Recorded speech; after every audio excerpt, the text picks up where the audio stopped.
Bueno, muy bien. Bueno, eso, estamos haciendo un trabajo sobre el rol del psicólogo en algún ámbito de la psicología. Elegimos la psicología forense, y si bien hemos estado buscando información, nos gustaría que nos contaras un poco qué es la psicología forense. Bueno, la psicología forense es una subespecialidad dentro de la psicología que se dedica a generar asesoramiento en el área psicológica en relación a distintas situaciones que tengan que ver con el sistema judicial o el derecho en general. Esto es la división, se llama forense porque en realidad esto deviene de lo que es el derecho, que establece como el foro de discusión de acuerdo a determinadas áreas. El derecho penal, familia, laboral civil, etcétera. Básicamente es eso. Bien. ¿Cuál sería, digamos, entonces el rol que tiene el psicólogo forense? Bueno, el rol que tiene se vincula a la posibilidad de generar informes que se llaman periciales, brindar como un enfoque determinado de la psicología a situaciones que se presenten a nivel judicial, ya sea por medio de denuncias o personas que están siendo indagadas por determinados delitos, y siempre parte de una pregunta que la fiscalía o los jueces pueden hacer respecto que puedan hacer a la psicología, respecto a esa situación y persona que están indagando o están juzgando, etc.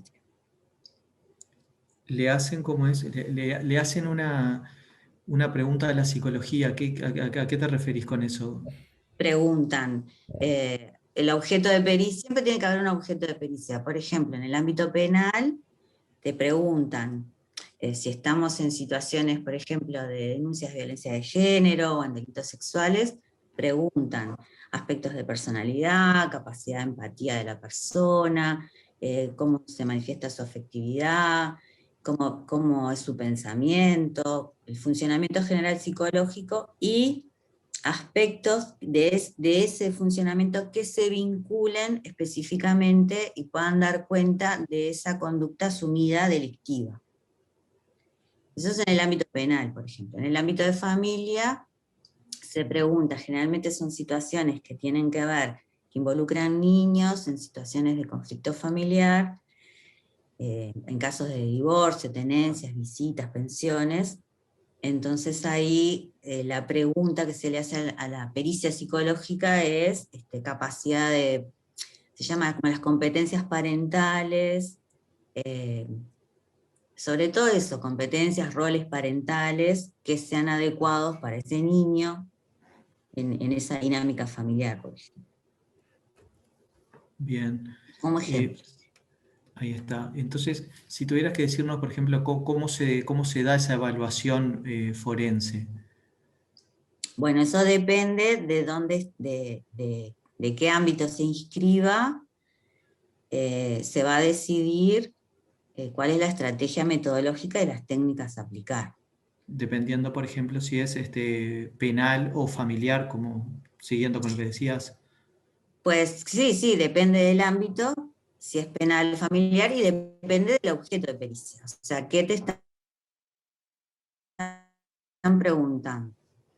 La técnica privilegiada siempre es la entrevista. Se llama entrevista clínico forense. ¿Por qué? Porque en realidad no es una entrevista abierta, no tiene que ver con la entrevista que podamos entender de los psicólogos, que es como de dejar hablar ni nada, sino que es más bien dirigida, está enfocada en determinados aspectos que se quieren indagar. Deben tener en cuenta que las personas que nosotros tenemos enfrente no, están siendo obligadas de alguna manera a pasar por esa evaluación, no es voluntario, no es porque se les ocurrió a ellos hacerlo. Por lo tanto, también se ponen en juego determinados aspectos de esa persona que está siendo evaluada, ¿no? Entonces, bueno, sostenemos, si bien como una posición neutra, tratar de generar como un clima adecuado para que la persona pueda hablar, sabiendo los profesionales que en realidad, por ejemplo, en el ámbito penal tenemos, saben las personas que están siendo evaluadas y capaz que ese informe les puede resultar poco beneficioso, digamos. Sí, claro, puede ser una pena de última. Y puede funcionar como prueba Claro, en su contra. bien. O sea que la técnica básicamente es la entrevista, pero hay otras técnicas además. Después hay toda la batería de herramientas que tiene la psicología para dar cuenta o para afinar eh, la mirada. Entonces ahí se aplican técnicas proyectivas, técnicas gráficas, algunas escalas determinadas que evalúan, por ejemplo, estrés postraumático, si te preguntan daño. Muchas veces el objeto de pregunta de pericia es evaluar el daño del delito, ¿no? O en las víctimas, por ejemplo. Eh, Ahí se aplican determinadas escalas y formularios. Hay todo lo que se pueda, eh, a lo que se pueda recurrir para poder afinar ese diagnóstico, está bien. Bien. O sea que decías que se trabaja con víctimas por Con ejemplo, todos. o con victimarios, en el caso de que una persona esté acusada, digamos. Mm. Eh, no sé, se me ocurre, no sé qué otras personas, con qué otras personas trabajan. O sea, o son solamente esos dos, digamos, esos roles. No sé si me explico en la pregunta. No, en el ámbito penal, sí, tenés las personas que sufren un delito, que son las víctimas, o Sí, las personas que lo ejercen, por lo tanto, están siendo o indagadas en el proceso penal o ya han sido condenadas y se requiere la realización de una pericia por tal motivo. Eso en el ámbito penal, pero después en familia tenés, no hay personas que sean ni víctimas ni victimarios, sino que se son trabaja más, integrantes de un grupo familiar claro, determinado. ahí va. Después en el ámbito civil hay personas que se piden pericias psicológicas en personas que han sufrido, por ejemplo, accidentes y, por ejemplo, ¿no? Y demandan, por ejemplo, a la empresa o a una empresa, por ejemplo, un ómnibus, ¿no? Te atropella un ómnibus, que demandan a esa empresa y la pericia psicológica refiere a lo que se llama evaluación de daño psíquico, que es, bueno, ahí hay que determinar con claridad si toda la afectación de esa persona es debida a ese accidente o es por otros factores. Y eso es clave para determinar si el juez va a acceder o no al pedido porque es pedido de Claro, indemnización. sí, sí, sí, sí, Claro, sí. se juega plata ahí. Bien, Entonces ahí está, claro, en realidad depende del ámbito donde estés, es lo que vas, por dónde enfocás. bien. Ahora eso es más o menos, digamos, un marco ahí nos pusiste, que es la psicología forense, que se dedica a eso. Ahora queremos ir un poco más, Algo preguntas más, personal. más personales, claro. Claro. ¿Por qué elegiste, digamos, la psicología forense o este Claro, ámbito de la psicología? claro, Me ¿por eligió qué a mí. elegiste ir por ese camino de la psicología, En no? realidad me eligió a mí, yo no elegí mucho. Les cuento un poco mi trayectoria. Yo era estudiante de psicología, como ustedes, y empecé a trabajar, quería empezar a trabajar, y me postulé y entré al Poder Judicial. Entonces, era funcionaria administrativa de un juzgado de familia. A partir de ahí empecé a contactarme con el mundo jurídico, judicial, bastante de adentro. Y tuve en ese momento una de las juezas, era muy receptiva a otros saberes, tal. Y bueno, y sabía que yo era estudiante de psicología y andaba siempre preguntando cosas. Y, y ella conocía de casualidad al decano de la Facultad de Psicología Entonces ahí me dijo, ¿y por qué no hacemos algo en conjunto para que puedan investigar y eso? Y bueno, ya siendo estudiante, me postulé a un fondo para estudiantes de investigación, armé un proyecto de investigación con un equipo de compañeros, y nos pusimos ahí a investigar sobre todos los procesos judiciales en familia, aprovechando las puertas abiertas ahí, y a partir de ahí no paré, o sea, siempre estuve como vinculada. Y bueno, me recibo, bueno, en el medio hice como, hacía, bueno, cursos, cuando digo no paré, es, bueno, hacía cursos, iba a congresos, todo lo que tuviera que ver con distintos aspectos del ámbito judicial. Ahí empecé con el tema del abuso sexual, que ya en los años 90 les estoy hablando. Yo soy vieja. Y bueno, y cuando me recibo, ahí tenía que decidir, y hacía 10 años que no había concurso de psicólogos en el Poder Judicial, estaba cerrado, había muy poquitos psicólogos, en el año 97 había 5 psicólogos forenses en todo el país, trabajando en el Poder Judicial. Y bueno, dije, ¿qué hago? Porque no había como miras de... Y justo salió una experiencia, salió un llamado, que fue uno de los primeros concursos que hubo. A partir de ahí hubo siempre concursos de ingreso en todo el país. Pero en el 99 salió un concurso, había una experiencia piloto en los juzgados de menores. En aquel momento los juzgados de menores trataban todos los temas de protección de niñez, como que fuera ahora familia especializado, y los adolescentes que cometían delitos, estaba todo junto, que era el viejo código del niño, estaba regido por el viejo código del niño.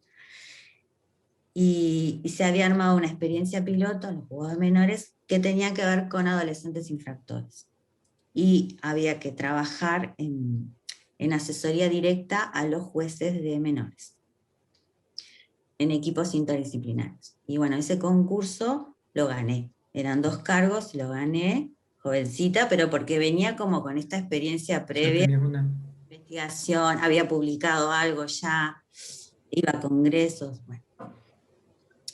Y a partir de ahí, empecé a trabajar en los juzgados de menores. En el 2004 quedó solo exclusivamente en juzgados adolescentes. Y ahí pensé que en realidad tenía como 2 caminos. O hacía la especialización en psicología forense, me tenía que ir del país, perdón. O me quedaba acá, lo cual yo quería quedarme acá, y estudiaba algo más académico, que fuera como un paraguas más académico general, que me permitiera considerar varios temas, ¿no? Y me postulé hice la maestría en Derechos de Infancia y Políticas Públicas, que la da la facultad. Y a partir de ahí hice toda la tesis de maestría que tiene que ver con adolescentes infractores en perspectiva de género. En realidad metí mujeres, adolescentes mujeres. Y después pedí cambio, y me fui al Instituto Técnico Forense, específicamente en el área penal, y empecé a trabajar, que es lo que hago hasta ahora, atiendo, sobre todo ahora estamos exclusivamente en delitos de violencia de género y delitos sexuales, porque hay mucho, y veo todas las personas que entran por eso mayores de 15 años, víctimas o victimarios. Hago todas las pericias de eso, en Montevideo. Ahí va. Y esa es mi trayectoria. Ahora estoy haciendo un doctorado en psicología, en la facultad también, porque yo soy profesora de la facultad, o sea, me van a ver en los próximos años en alguna cuestión ahí que tengan, por el primero no. Estoy haciendo doctorado en psicología y mi tema está en ofensores sexuales. En realidad estoy como investigando modelos de intervención con ofensores sexuales. Tengo una pregunta, me llamó la atención una cosa que dijiste, que ¿cómo es?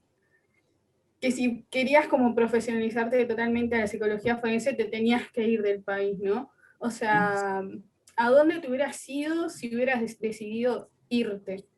O sea, A mí la que me gustaba era Brasil, porque era el enfoque más de psicología jurídica general, como es más general que la psicología forense, porque engloba como toda la, más como el análisis más criminológico, tiene como otras consideraciones.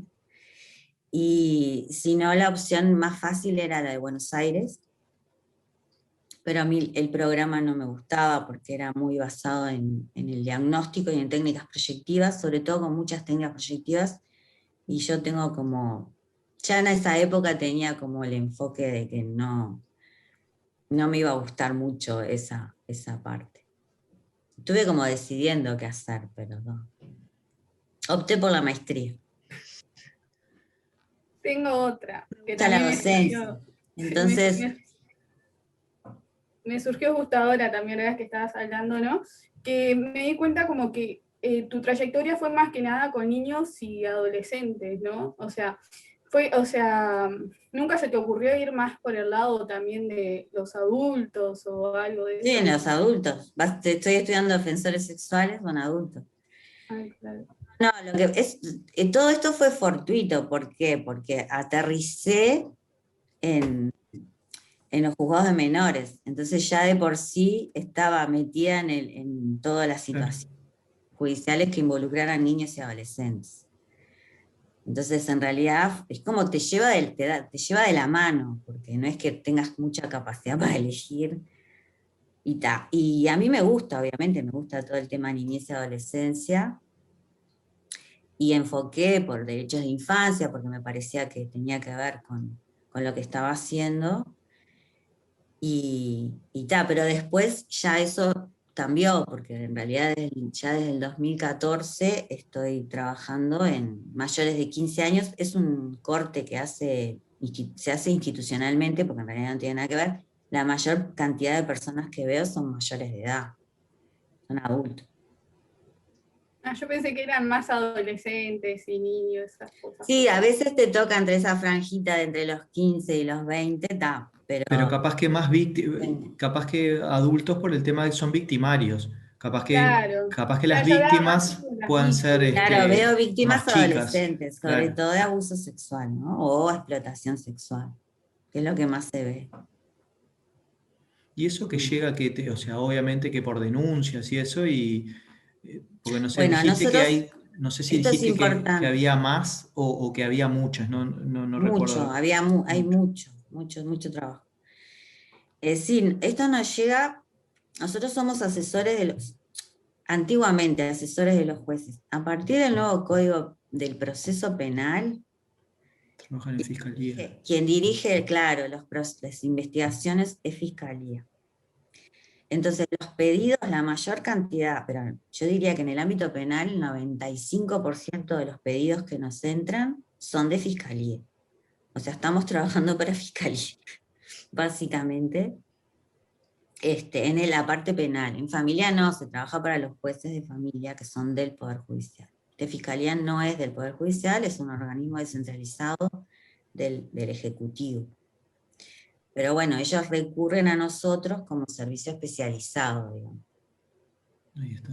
Y decís que se ha visto, no sé, incrementado eso, el tema de denuncias de delitos sexuales en el Sí, último sí, sí. tiempo. No sé Sí, si sí. incluso, no sé si hay algún estudio ya realizado o algo, o capaz que solo por tu experiencia, con esto de la pandemia. Eh, No aumentaron las denuncias durante la pandemia. No aumentó. Eso salió en números. Creo que hasta hubo un descenso. Y eso fue un aspecto preocupante, ¿no? Que no, sí, raro que... claro, que no se podía denunciar. No, porque en realidad, claro, tiene que haber condiciones para denunciar, ¿no? Entonces, parece que en los servicios de atención hubo como más incremento de las consultas respecto a situaciones de violencia, pero hubo un descenso, un 9% creo, respecto al año anterior, en las denuncias. A ver, no sé qué otra, no sé, alguna situación, o sea, debes de tener Esa millones de... pregunta la salteo, me la hacen todos y yo no sé No contestar. tenés, es que, claro, No, debe ser, son capaz que, todos muchos. claro, es que en realidad, claro, nosotros nos imaginamos, pero seguro, o sea, tu trabajo en sí, claro, tratás seguramente cientos de casos, Y claro, debe todos ser, son, claro, capaz que a nosotros nos llama más la atención, capaz, no sé, algo que salga en las noticias o los que seguramente tienen más, digamos, impacto a nivel de la opinión pública. exacto, sí, claro, este, yo qué sé, Pero no, sí. para mí son todos. Sí, sí, Yo tengo seguramente, otra. claro, cualquier caso de abuso, o sea, porque no salga en la prensa no significa, o sea, para la persona involucrada, la persona afectada seguramente, claro, o sea, no debe ser más o menos, digamos, no sé cómo se dice, pero Impactante, digamos. claro, impactante, sí, o bueno, sí. No sé A por mí dónde empezar. lo que yo diría en términos más de impacto, diría como que hasta el día de hoy esta práctica a mí me supone como un desafío constante. O sea, no es que no se sabe todo, a eso me refiero. Y estamos como en esta pregunta constante de si tenemos los instrumentos adecuados, si tenemos que... Esto de la formación permanente es así, lamentablemente en forma institucional, esto va a quedar grabado, pero bueno, eh, en realidad es la autobúsqueda de formación, porque no es que la institución favorezca mucho, el Poder Judicial estoy hablando. Esto para mí es una crítica que yo tengo, porque en realidad es mucho a pulmón de uno, ¿no? Digo porque es difícil pedir una licencia por estudio, es difícil ir a un congreso, es difícil. Y, y bueno, en realidad es esto, como la pregunta constante de los instrumentos adecuados, de cómo se debe trabajar. Por ejemplo, ahora en todo lo que es violencia, situaciones de violencia de género, violencia doméstica, todo lo que es la evaluación de riesgo es un aspecto que hemos incorporado, pero todavía no está del todo incorporado por los profesionales, que muchos vienen como de una práctica psicológica eh, basada en la clínica, ¿no? Como base y no, no, no está perfilada bien. En realidad, cuando nosotros hacemos evaluación de riesgo, es una evaluación estructurada que te permite saber por distintos indicadores si estás en una situación donde hay una urgente, donde se debe tomar una acción urgente o no, ¿no? Y esto es aspectos que todavía se están como incorporando a la práctica, ¿no? Y vienen de esta pregunta que es constante de si estamos haciendo las cosas bien, cómo las hacemos, porque después tenemos que dar cuenta, ¿no? O después tenemos que ir a los juicios, tenemos que hablar, tenemos las audiencias, tenemos Sí, que claro, o sea, fundamentar nuestro trabajo. ¿Qué le sumarías vos a esto para que sea mejor? O sea, para que en el Poder Judicial, o sea, en la psicología forense, sea mejor. No sé si me explico. O sea, Esto, habilitar los espacios de formación, la consulta de todos generar como la posibilidad de espacios de interconsulta entre todos. Somos 40 en todo el país, están desperdigados, hay gente que está laburando, yo no puedo, en eso Montevideo no puedo decir que estemos tan mal, porque es más como, tiene mejor infraestructura, pero hay gente, los psicólogos del interior están allá sueltos, están solos muchas veces, ¿no? Con trabajo en forma constante, la cantidad de denuncias que hay en interior es impresionante. Yo tengo compañeros que tienen solicitudes, 200 solicitudes de pericias que no las pueden procesar rápidamente, claro, y todo con plazo, porque son como todas las evaluaciones de riesgo en violencia doméstica tienen un plazo. Todas las evaluaciones de niños que están en situación de vulnerabilidad, se llama, lo que genera protección, todas tienen un plazo, y es imposible contestar eso.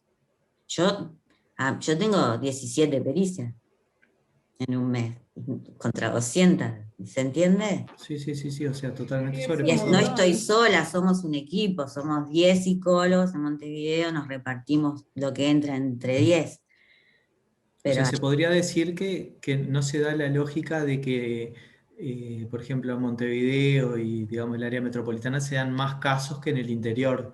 no, No, no se da esa lógica. no, no. Bueno, sí, para mí lo que hay que cambiar es como eso, ¿no? Cómo está pensada la función y cómo se promueve la formación y el cuidado de los profesionales. Eso. Para nada. Dijiste que son que eran 40 psicólogos. ¿Se trabaja también con otros profesionales, además Trabaja- supongo que de abogados y eso? O sea, ¿tiene Trabajadores alguna? sociales, psiquiatras, médicos forenses, esos son lo más o menos, sí, se trabaja. Es más, en algunas intervenciones se tiene que hacer en equipo, no se puede hacer de a uno. Por ejemplo, las evaluaciones de riesgo. Las evaluaciones de riesgo, no sé, son básicamente para las víctimas. No, la evaluación de riesgo se hace a los dos. O sea, tú tenés que entrevistar a la víctima y al denunciado y relevar información. O sea, la evaluación de riesgo es compleja y no se puede hacer rapidito. Relevás Sí. información, informes previos, denuncias previas, todo, y ahí seguís como un protocolo, Ujú. aparece eso, y se indica si es evaluación de riesgo alto. Eso implica, por ejemplo, la puesta de una tobillera. O si es medio bajo, no, es un seguimiento. O sea, determina la medida, Tomás. Por eso son importantes. Y en ¿Qué esos hay más casos, casos? ¿De violencia o de abuso sexual, ponele? ¿O es más o menos equilibrado, Yo creo que van muy parejos. Juan Parejo? y en el caso de, porque, o sea, es un trabajo importante, porque de esa evaluación de riesgo depende justamente, como decís tú, que le pongan de repente una tobillera a un agresor. eh, este, y digo, no sé si te ha pasado o ha pasado, o qué medidas se toman de repente para justamente tomar las máximas precauciones, de decir, no, capaz que es un riesgo bajo y es solamente un seguimiento en vez de la colocación de una tobillera o algo. O sea, sin ir al punto de, mira, no, si mira, nos equivocamos en 5 y resultó que, no sé, o sea, puede resultar, no sé, grave. O sea, me expliqué esa eh, calificación. Si se erra el diagnóstico, digamos, ese Claro, o sea, que estás preguntando, no eh, sé si, no sé, claro, pero en realidad no por el hecho de la equivocación, sino por el lado de que, o sea, me decís que tienen de repente, o sea, o los plazos están estipulados, porque no sé cómo funcionan, no sé, con la justicia, cuánto tiempo tenés, pero tenés de repente o mucho trabajo y bueno, y el plazo es el que es, porque no podés elegir si, no sé, si tenés dos denuncias a la vez y tienen el mismo plazo, pero ya que se tenías otras, eso se te acumula. Bueno, ¿y eso cómo puede impactar ante el diagnóstico, digamos, o hasta de, no, eso más que impactar en el diagnóstico, impacta en que si o en la forma de trabajo, digo, de que, ahí va, no, te impacta en la situación de la persona, en la posible protección de la persona que denunció. Y eso ha pasado. Ustedes saben que, yo sé, si hay un caso de pública notoriedad, por ejemplo, y que había denunciado y que sí, no son había, los que salen a la prensa. claro, no había intervención, no hubo, se había pedido la evaluación y no se hizo porque no se llegó, y bueno, y la mató, por ejemplo, o la quiso matar, eso está, porque en realidad la demora, lo que impacta es en la situación de la víctima. Sí, claro. A su vez, en el trabajo, sí, el exceso de situaciones uno tras otra de lo mismo, sí, eso es lo que requiere mucho cuidado del profesional, ¿no? Eso es lo que yo les decía, como las condiciones adecuadas para poder trabajar. La cabeza te queda hecho un bombo, es verdad. Sí, sí, porque en realidad No es lo son mismo si yo me manejo mi agenda, yo me manejo mi agenda. Pero hay gente que no puede. sí, sí, sí, sí. Claro, por eso que decía, por ejemplo, casos en el interior que estén sobrepasados de, o Exacto. sea, o podés tomar por ante, de repente, no sé si ante circunstancias similares, así bueno, el otro era de riesgo bajo, algo similar también, y se te puede pasar algo por alto y que No, resulte. eso, bueno, por eso Oh, yo les decía, la evaluación de riesgo es un protocolo y los indicadores son los que te permiten situar con claridad. O sea, lo que tiene es que podés hacer una evaluación estructurada. No es un creo que, no me quedo con la duda. Si yo te digo que es bajo, es porque el protocolo en realidad establece que no hay como indicadores que te permitan suponer otra cosa. Porque no hay nada peor que ahí sí, porque estamos en términos de política pública, ¿no? Entonces, vos no podés poner una tobillera a alguien que tiene riesgo bajo de violencia. O sea, es sí, contraindicado, porque en realidad es un desperdicio de recursos. sí, claro, capaz de repente no hay para otro que la necesite. Exacto. Entonces, no, eso, en eso no. Justamente se ha hecho un esfuerzo enorme para generar estos protocolos. Y, ¿Eso lo han hecho ustedes están mismos? probados, ¿no? Son probados a nivel mundial. Ahí Y va. Y está en un Uruguay. ejemplo de categoría baja, ahora que decís, tipo, ¿cómo, o sea, cómo Bueno, se determina que es baja? lo que pasa es que ahí tendríamos que tener una clase sobre violencia y ahí diría, para que entiendas cómo funciona, qué aspectos se consideran. Pero, por ejemplo, el uso de armas, la escalada de violencia, la frecuencia, eh, presencia de celos. Te estoy repasando los indicadores del protocolo.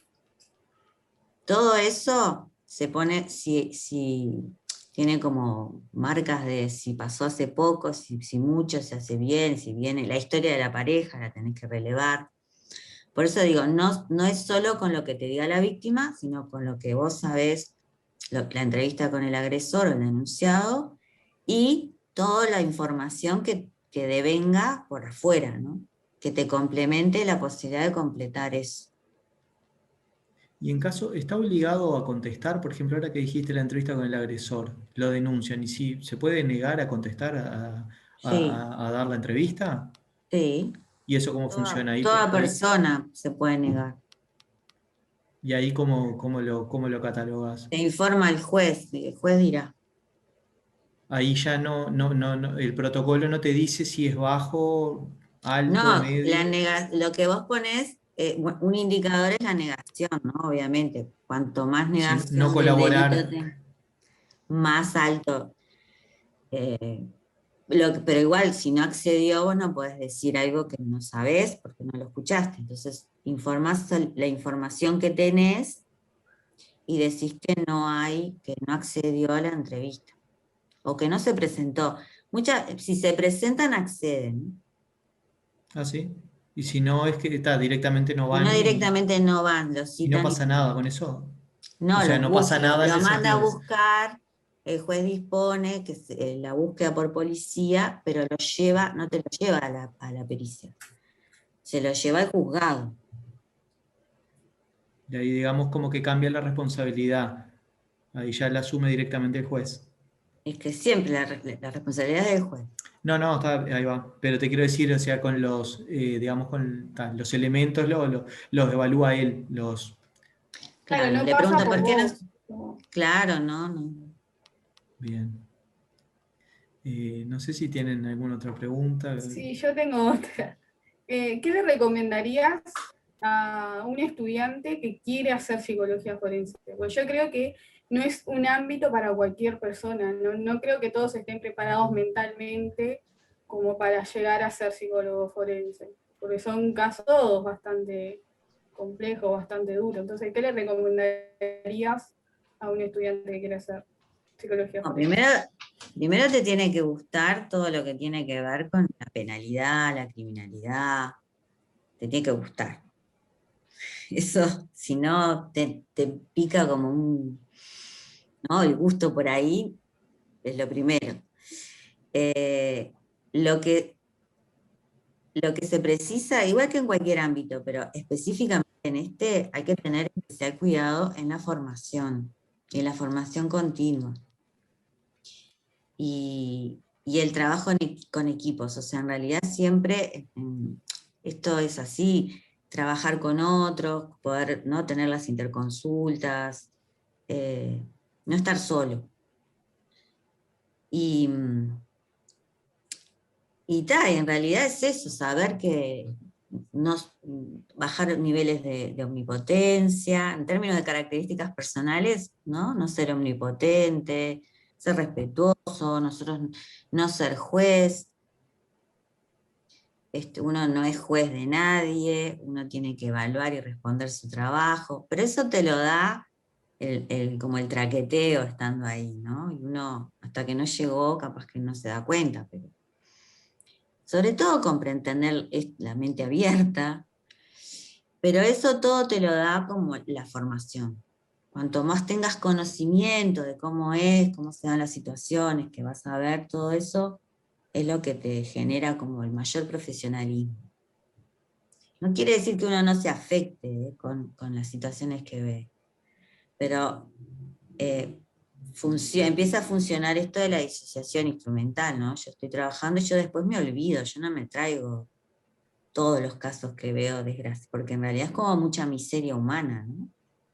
Claro, a Y eso, esa parte voy, ¿no? Mucho Como dolor. de eso mismo, como de traerte eso, como vos le dijiste, como traerte las cosas a casa, ¿no? Después de tener alguno de los casos, ¿no? Que creo que es lo más importante, como eso, de no traerte las cosas. ¿y podés realmente hacerlo? O sea, o requiere una, digamos, Una algún aspecto, experiencia. sí, ahí va, experiencia o alguna parte de la personalidad, digamos, especial, o no sé si a su vez, no sé, terapia, algo de eso, se ven con... Experiencia, formación y análisis personal. O sea que entonces, un poco lo que decía Carolina, en que si todos pueden o podríamos ser psicólogos forenses, la respuesta es sí, o sí, ¿Sí? más allá de que estemos preparados, o sea, mentalmente preparados, ¿te parece que sí, que cualquiera puede serlo, después de, más Sí, allá de que le guste y eso? sí, por supuesto. No te voy a decir que no. No, no. Pero está, viste, sin tener conocimiento ninguno, está, me parece que, yo qué sé, no sé, a veces me parece que por el conocimiento que tengo de, yo qué sé, no sé, de ver en las noticias. Pero entonces, viste, a veces que, no sé, hay personas que prefieren ni enterarse de ese tipo de cosas, ¿tá? O yo qué sé, o la ves en el diario y la pasás por alto, y otro, capaz que no. No sé si eso, no tengo que ser un indicador, pero decir, que no, que no soportaría estar de Pero eso, repente o no ser juez ante, sin formación, ¿no? O sea, pero por eso te ahí, digo, si tenés el deseo, el gusto, te interesa, te formás, vas generando experiencia, siempre desde la posición de que seguís aprendiendo, y que vos no vas a resolver el mundo, que vos tenés que cumplir una función que puede colaborar o no, pero con esa situación. No te puedo decir que no todo, es para algunos sí, para otros no, pero también para otros ámbitos de la psicología. Porque yo qué sé, yo te podría decir, yo ni loca trabajo en el ámbito de la vejez. Yo qué sé, a mí no me metas en un geriátrico porque me deprimo. Bueno, yo no podría decir así, no me hagas eso. No sé bien por qué, eso tendría que verlo, pero nunca me gustó. Es como que nunca le di bolilla. ¿Se entiende? sí, Lo mismo, es como, es bien. eso. No sé si tenemos alguna otra pregunta o algo que tú quieras, no sé, comentar. aparte además, o algo que creas que No, yo hayamos les pasado por preguntaría alto. por qué les interesa este tema. En Bueno, realidad ahí, creo que la que más le dijo sobre el tema de psicología forense fui yo, y bueno, medio que los convencí ahí y aceptaron. Agustín Sí, también, Agustín también. estaba, sí, bueno, pero decí por qué, a ver. No, lo que pasa es que acá te voy a notar. Bueno, en realidad siempre me interesó más que nada eso del ámbito penal. Yo creo que como mi padre trabaja en la policía y medio que siempre, y no solo mi padre, mi tío, un primo también, o sea, muy familia cercana, trabajan en el ámbito de la policía y a veces me cuentan ciertas cosas. Entonces como que me atrapa y como siempre me cuentan una parte y nunca sé bien tampoco cómo termina, como que también entonces me empezó como a atrapar de ese ámbito, ¿no? Eso es muy importante y también forma parte de aprender a manejar las frustraciones, cuando yo digo omnipotencia. La mayoría de las situaciones que vemos no sabemos cómo termina. Sí, obvio. Es un tema. No sabés, o Sí, sea, ¿Cómo después de hacer una termina? evaluación, no tenés ni idea si, yo qué sé, Muchas si, veces ni idea. Algunas, si nos toca ir, por ejemplo, en algo penal, al juicio, un juicio oral, bueno, capaz que ahí nos acercamos al final del proceso y sabemos cómo terminó, de alguna manera. Pero si no, no sabemos. pero no hay algún caso de repente, no sé, capaz que vuelvo a lo que hoy decía, que no tenías uno particular, pero que por alguna circunstancia, eh, digamos, o te llame la atención o te interesó particularmente, de decir después cómo siguió, cómo terminó la cosa, no sé, o sea. Sí, tengo un caso y todos lo conocen, que es el del maestro de música, el que salía en la tele. Ah, sí. Ah, sí, Bueno, Está bueno, pero eh, ese es más ¿cómo se público. dice? Es público, claro. Ahora no sé qué. Hace poco hubo novedades, me parece. Como pero que. nos enteramos, no solo, a veces nos enteramos los peritos que actuamos y actuamos en casos que son complejos, este por ejemplo, y de tiempo, porque llevó tiempo, nos enteramos por la prensa igual que usted. Y después inmediatamente generamos esto de que nos pasan la sentencia, por ejemplo. Eso es una forma de saber cómo terminó. Nos pasan la sentencia. Bueno, ¿qué quiere decir la sentencia? Que ahí leemos qué incidencia tuvo nuestro trabajo, porque nos citan. El juez te empieza a citar y toma en cuenta una cosa o la otra. Entonces ahí como de alguna manera cerramos la historia, ¿no? Sabemos que, bueno, terminó así. Pero no es habitual. En realidad nosotros somos una parte del proceso judicial, que no sabemos después qué pasa. Y capaz Sí, que eso obvio. ayuda a que no te lo lleves para tu casa también. Claro, bueno, Porque claro. si de repente a vos estabas segura que capaz que tenía que tener otra resolución y el juez no lo entiende así, capaz que eso te puede frustrar y yo no sé, ahí como que seguís Bueno, por enganchado, eso, volvés a manejo tu de la casa. frustración. Sí, y bueno, otra de las cosas que también me llama la psicología forense es tipo las psicopatías de las personas. Entonces, claro, es como que me llama a pila toda esa clase de cosas. Y está, básicamente eso. Ah, bien. Y no sé, Agustín, si quiere agregar algo que no. No, no, no. Yo, la verdad De que agregado. forense, más por mi madre, ahora que está estudiando abogacía, y a mí la verdad que me interesó un poco ir por ese lado. Este, y también porque no me agrada mucho la idea de eso de psicología clínica o de deporte, entonces está, forense es el camino que vamos. A mí me convencieron. Ahí está. Y después de esta entrevista, me hicieron Sí, de que no, no. no, no sé No, si a mí sí me podría. interesó más que antes.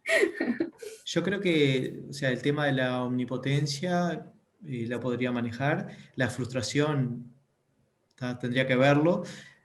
Omnipotente seguro que no me creo, pero la frustración habría que ver. No sé si el tema ese de.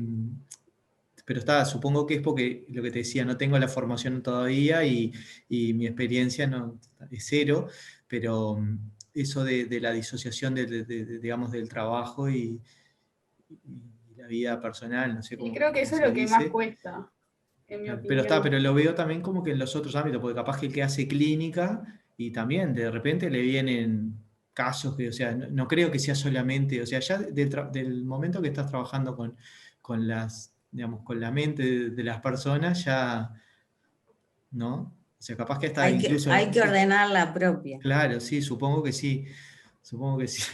Entonces, no sé, la verdad que no tengo ni idea, yo todavía, para qué lado iré, Ay, le falta, recién están por empezando. eso, por eso, o sea, no, tampoco estoy tan apurado por ese lado. Bien. Bueno, Bueno, si no Pero tenemos tengo más una preguntas, última la pregunta, pero última. esto es más. No, no, pero esto es más tipo porque quiero saber en realidad. Tipo, profesora, ¿en qué semestre sos y de qué materia? bueno, estaba en primero, porque ahora en el segundo semestre van a tener articulación 2.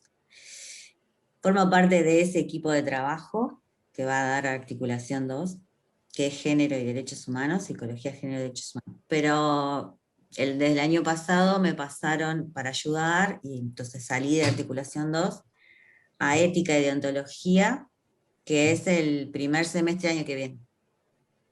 Ah, no Sería era esa la pregunta.